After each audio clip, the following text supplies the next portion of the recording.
welcome to day 3 where you are learning how to become a screenwriter in 10 days. In the first 2 days, we came up with a bunch of ideas. We narrowed it down to 3 ideas. We narrowed it down again further to just 1 idea that you're going to be working on. You wrote a couple of log lines. Then in day 2, we started working on themes, and you would have started working on the meaning or the purpose behind your film. You also have a little bit of an idea of who your protagonist is now, and you hopefully worked out what it is that they want, what is getting in their way, and how do they change by the end of the film. We also went over a couple of tips just on how to keep the film a bit simple. So today we're going to be talking about story structure. So we're going to start to use all of these elements that we have so far, and we're going to start building out a story. Now, story structure is quite a popular thing. There are a lot of different types of story structure, but today we're just going to keep it simple. We're going to keep it to the basics, and we're going to go through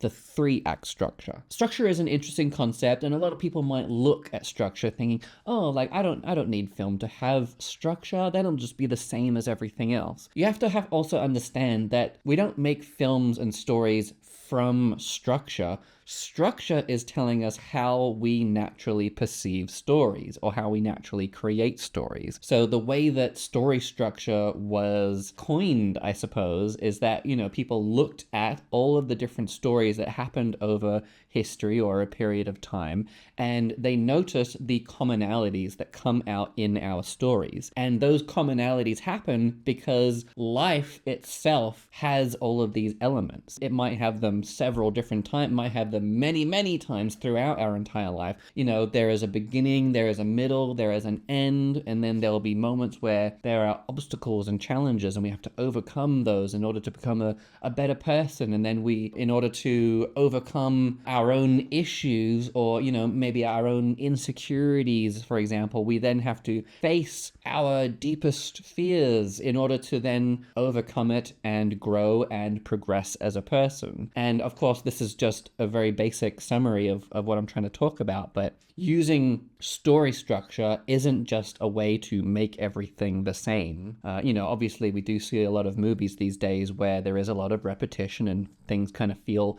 a bit regurgitated. It isn't necessarily because of story structure. There's a lot more to it than that. Today, we're just going to be looking at the 3-act structure. Anybody in film or storytelling in general, they will know and they will have heard of the 3-act structure a gazillion times. What you are going to learn today is the 3-act structure. You're also going to learn a bit about the turning points that happen throughout that story. And we're going to just talk a little bit about how to build some emotional momentum. First up is the 3-act structure. What is the 3-act structure? Well, just like the name suggests, it breaks a story into 3 different acts, 3 different sections of your film. There is the beginning, there is the middle, and there is the end. Or there is Act 1, there is Act 2, and there is Act 3. Typically, in terms of the duration of each of these acts, the first act will be somewhere around the first quarter of the film. And then Act 2 will be both the second and third quarters of the film, so half the film. And then Act 3 is typically that final quarter. When you're looking at 3-act structure, or any story structure for that matter, it's not necessarily about there being strict, rigid rules. It is more of a guideline. So you have a rough idea of when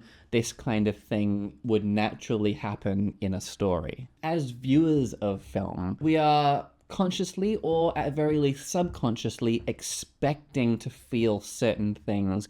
We're expecting characters to grow and change. We're expecting them to learn certain things at certain times of a film. And it's because of these that story structure is still quite a popular concept. So why does story structure matter? Now, look, if you are writing a film, you don't need to use story structure. You can just write it, you can wing it, and you can see where it goes. And you might even be surprised that once you go back and look at your story, you're like, oh, that actually just kind of matches the story anyway. Again, because story structure is really just there emulating the natural progression and development of life. So why does story structure matter? So, I mean, there's probably a couple of reasons. One thing that story structure can help with is, if you are writing a story and maybe you get stuck, you get to a certain point and you're like, I don't even know what do I even do? What happens in the story after this? Then if you go back and just look at a bit of story structure, then it pretty much gives you a step-by-step guide of the kind of thing that might be happening next in your story. At this point, someone gets betrayed. At this point, there's, a scene of romance. So it can help a lot with that if you're stuck. It gives you a very clear step of what you can do next. And again, it's not a rule, it's just guiding you towards the next natural moment in your story. Another thing that adding story structure does is it gives clarity. So instead of just writing a story and then hoping it kind of makes sense and that the pacing works, is that it kind of gives us that from the get-go. We know that if we hit each of these points in the story structure, then we have a pretty good chance of making a film that people are going to understand and then hopefully enjoy. And then having a clear story structure also helps with other things, like it enhances its producibility. I don't know if that's a real word. So for the second part of this video, we're just going to go through each of those 3 acts and walk you through what each of them actually includes. You can use the 3-act structure no matter what length your film is, whether it is a 3 or 4 hour feature film, or if your film only goes for 1 minute, you can still use the 3-act structure. Act number 1 is establishing the world. It is establishing the status quo, specifically for the character and the world around them. So you establish who the protagonist is, the world that they are living in, as well as just kind of the general problems that they are having. So for example, I recently made a film that is just 3 minutes long. And in this film, I was still able to utilize all the major points of the 3-act structure.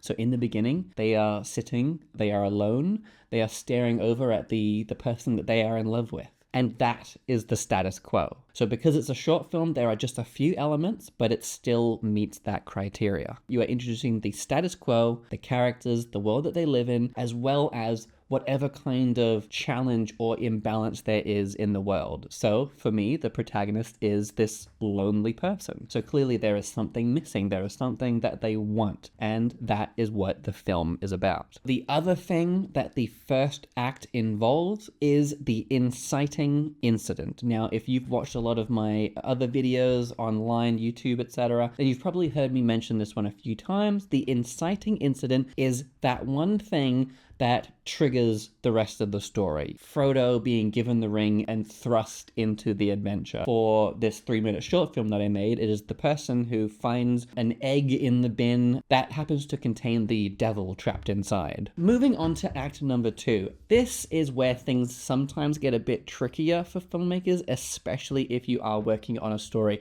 that is much longer, like a feature film, for example. The intro of the film, or act 1, is quite easy because you're spending a lot of that time introducing us to all the details of this world. Whereas Act 2, everything is already introduced. Sometimes it can become a bit of a challenge figuring out what to fill in all that time with, but you're not just filling, you want it to still be exciting. Act 2 is the film. That is the bulk of what people are going to be watching. If your film is like a much longer one, if it's a feature film or a series perhaps, or just like a very long short film, then you would probably survive Act 2 by including certain, side stories, B and C arcs, so you might go along with the main story for a little bit and then you divert off to another area just to sort of help keep everybody's attention, and then you sort of bring them back to that main story and continue on. But so a few things that Act 2 includes is escalating conflict. So in Act 1, the inciting incident happened, which kind of triggered whatever it is that's going on in the story, and now Act 2 is just a series of actions and reactions. So something happens and there is a consequence because of that. They overcome the consequence and learn something, then they are rewarded because of that. But because of the reward, something else happens, and then,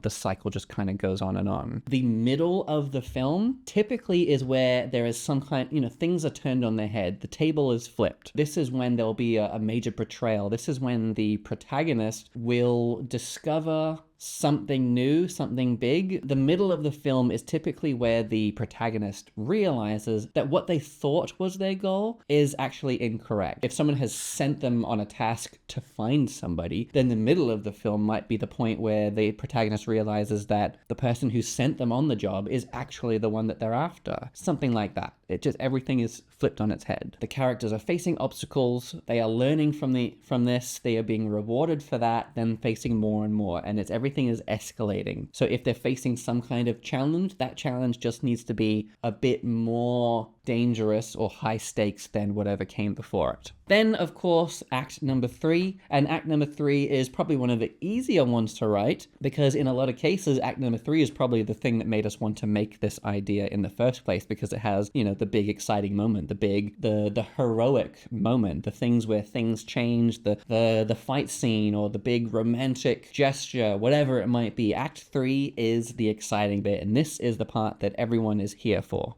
So act number 3 is where everything that this character has learned is put to the test. This is where everything comes to a point. So act number 3 is the moment where the character, the protagonist, finally learns whatever the lesson is. They change, and because of that change, they are able to overcome the final challenge. After the climax is the resolution. So this is just a little bit after the story so that we can understand what the new world is. That's pretty much what a story is. We establish the status quo, something happens which changes it, and then we finish with the new world, the new version of this protagonist's world. So now that you have a quick idea of what the 3-act structure is, we're just going to go back through it a little bit and talk about some of the other elements that come into it. So the first one I mentioned is the inciting incident. Then, of course, we have turning points. So after the inciting incident, we have the first turning point. When the inciting incident happens, there'll be a moment where the character rejects it. They don't want it. They just want to live their life the way that they have been. But then something else happens, the turning point. So at this point, the character, for whatever reason, has changed their mind. They've made an active decision to now be a part of this story. So that is the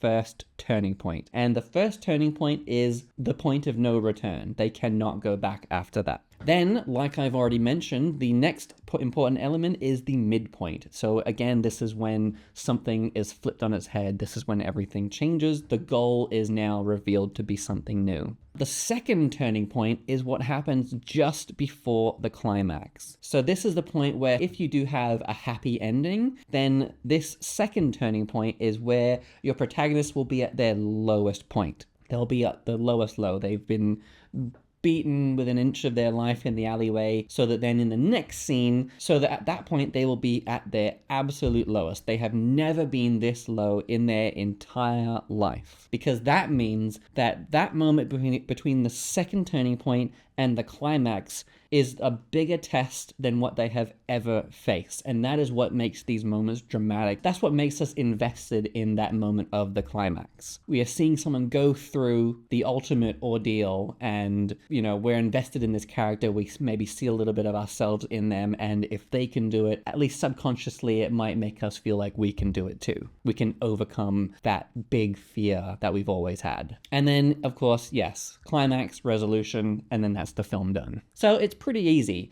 and we'll include a couple of things so that you can basically just fill in the details for each of these steps. And if you're able to fill in all these moments, which hopefully should be pretty simple, then you've pretty much got a step-by-step list of what happens in your story. If you do have trouble working out any of these moments, that is completely fine. You can just take a bit of time to work on it. If you just want to go ahead and write your story without thinking about structure, then give it a go and just see what you learn. That is absolutely fine. And I think one of the most important things when it comes to screenwriting is testing, exploring different writing techniques and finding out which thing actually works for us in particular. One final thing before we finish up is understanding that using structure in a film isn't just about the plot and the pacing and everything. It's something that helps us drive emotion. Each beat in the structure is a moment where there's a shift in emotion. They'll start out happy, or they'll start out miserable, and then there'll be a bit of hope, and then they'll be happy, and then they'll be angry, then sad, or, you know. So each of those different moments is a trigger for a different emotion. And like I said, you're using a lot of contrast to create these moments. So it's really just action and reaction. So something happens and then something else happens because of that. Then there's a consequence, and because of that consequence, the character is challenged, and because they're challenged, they grow and they learn, then they are rewarded. And because they are rewarded, there is another challenge that because of this reward, something else happens and do. So everything leads into each next thing. So the stakes are rising, and then there's a bit of a quiet moment. Then the stakes are rising. Then there's a quiet moment as they're learning what happened during that intense moment. Then it comes up again, and boom, until, of course, the resolution, when it finally comes to an end and it's over. Let's do a quick recap of what we have done today, and then also just have a bit of a chat about the homework for today. So what we covered is the 3-act structure. We also went a little bit into the turning points and the different important beats in the story. And we also talked a little bit about how to create emotional momentum. So your homework for today is to use the story structure template, and you're going to fill in all of those important moments. You're going to fill in the status quo, the inciting incident, the turning point, the first turning point, the midpoint, the second turning point, the climax, and the resolution. And it's really just filling in a bunch of blank details, and then you're all done. And then once again, just a little reminder is that we are not aiming to create a perfect story right now. Everything is just a work in progress. So just have a go at writing out each of those moments. If it's not perfect and things don't fit, then that is okay. Just take a little bit more time, flesh it out a bit. So maybe it's about going back into looking at your character and their motivations and, what it is that they want through the story, because that will help you find your path. For tomorrow's video, we're going to be looking at character development. So I know that we have worked a little bit on our protagonist. Tomorrow, we're going to be going a bit deeper to find out who they really are, as well as the antagonist for the film, as well as any side characters that you might have involved. This way, we're going to make sure that every character in your film matters. So with that, thank you for watching, and I will see you in the next video.